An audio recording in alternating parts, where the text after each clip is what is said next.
Elvis Presley. You ain't nothing but bringing a box of Kellogg's Sugar Smacks. A swallow away. Well, there's the best chocolate flavor. Yes, because it has the sensational. The future of the computer is unparalleled in 20th century technology. All the power of this gigantic device is packed into a single microprocessor of tiny silicon chips.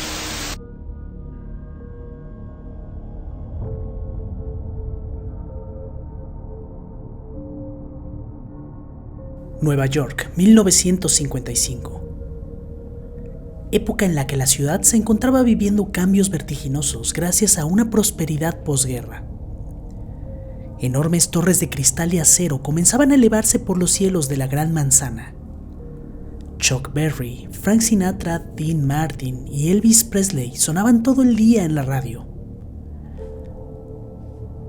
Era una tarde calurosa, aquel 2 de julio de 1955 en el aeropuerto de la ciudad, mientras 57 pasajeros y 4 tripulantes abordaban el avión registrado con el número 914 de la línea Pan American con destino a la ciudad de Miami.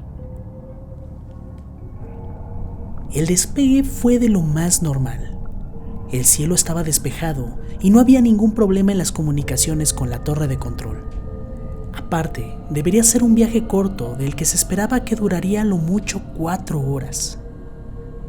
Nadie se imaginaba el perturbador destino que tendrían aquellos pasajeros del vuelo 914.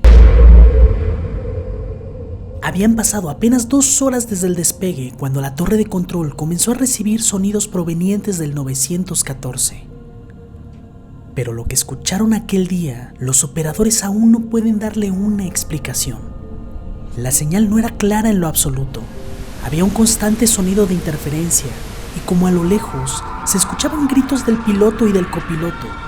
Gritos desgarradores, pero que no se entendía claramente lo que decían. El sonido era terrible, pero aún así se podían distinguir otros gritos que al parecer provenían de la tripulación y los pasajeros. Todos en la sala que estaban escuchando asumieron que aquel avión se precipitaba directamente hacia el suelo. Pero había algo extraño, algo que jamás habían escuchado.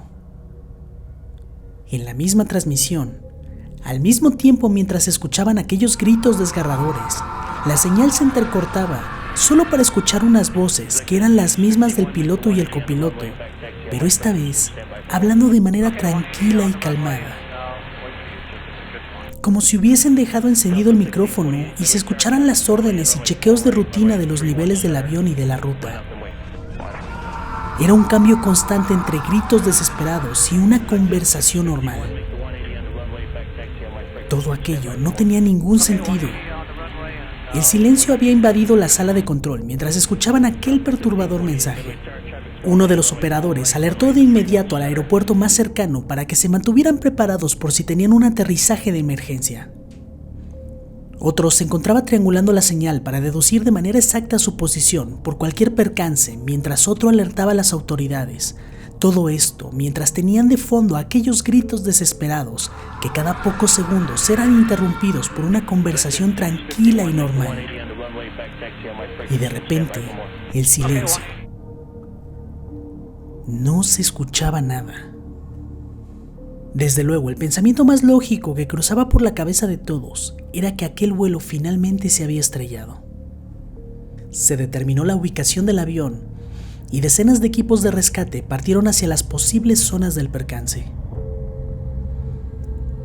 Los policías buscaban humo entre las montañas a lo lejos, pero no lograron ver nada, ni tampoco había ningún indicio de aquel avión. Pasaron los días, se continuó con la búsqueda, pero no había señal de los restos del 914 de Pan Am. Era como si se hubiera desvanecido con 61 almas dentro. 9 de septiembre de 1992, Aeropuerto Simón Bolívar en Venezuela. El controlador de tráfico aéreo Juan de la Corte notó en el radar un avión que no estaba contemplado. Al tener contacto visual, se percataron de lo extraño de aquella aeronave. Era un modelo McDonnell Douglas DC-4 de hélices que ya no se fabricaba más y que desde luego no tenía permiso para acceder a la pista. El controlador intentaba comunicarse con aquel avión por todos los canales hasta que en un momento alguien del otro lado le respondió. Una voz en inglés preguntaba en dónde se encontraban. Era evidente el nerviosismo del piloto.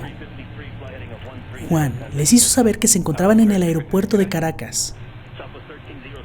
Al decir eso, solo escucharon una serie de voces discutiendo angustiados, pero no podían distinguir bien lo que estaban diciendo debido a la estática de la transmisión.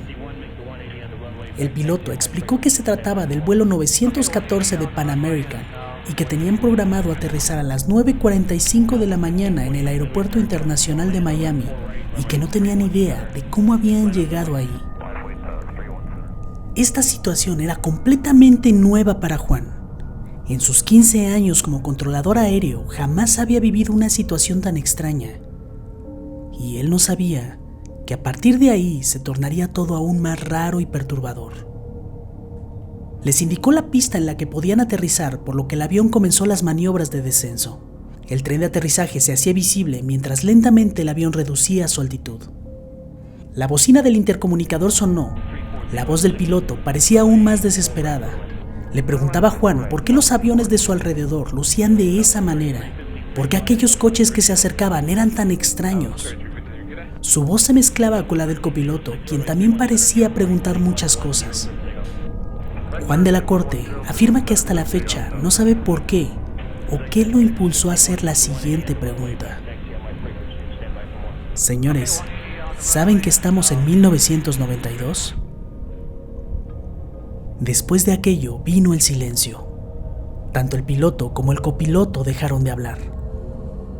Al mismo tiempo, las ambulancias y los equipos de seguridad se acercaban al avión para salvaguardar la vida de los pasajeros y tripulantes. De repente, el avión encendió de nuevo sus motores y lentamente se comenzó a incorporar de nuevo en la pista, apuntando hacia la zona de despegue, mientras Juan les comunicaba que se detuvieran, que la ayuda ya iba en camino y que todo estaría bien. Solo escuchaba a través de la bocina quejidos incomprensibles y sollozos. Los autos de la policía se encontraban al lado de la pista y los oficiales les ordenaron por los altavoces que detuvieran sus motores. Orden que fue completamente desobedecida. El avión comenzó a acelerar y volvió a remontar el vuelo hasta que lentamente se fue perdiendo en el horizonte al mismo tiempo que desaparecía de los radares. Hasta la fecha, no se sabe qué fue lo que sucedió con aquel vuelo. Se alertó a los aeropuertos de las ciudades circundantes, pero ninguno reportó el aterrizaje de aquel extraño avión. ¿Habrían cruzado un vórtice temporal? ¿Un desdoblamiento espacio-tiempo? ¿Tú qué crees que fue lo que ocurrió con el vuelo 914 de Pan Am? Por favor, comparte tus pensamientos en la caja de comentarios. Y si te gustó el video, regálame un super like. Y por favor no olvides suscribirte y activar la campanita para que YouTube te recuerde cuando suba un video nuevo. Vamos a hacer crecer esta comunidad de amantes del terror y las historias oscuras. Muchísimas gracias y muy buenas noches.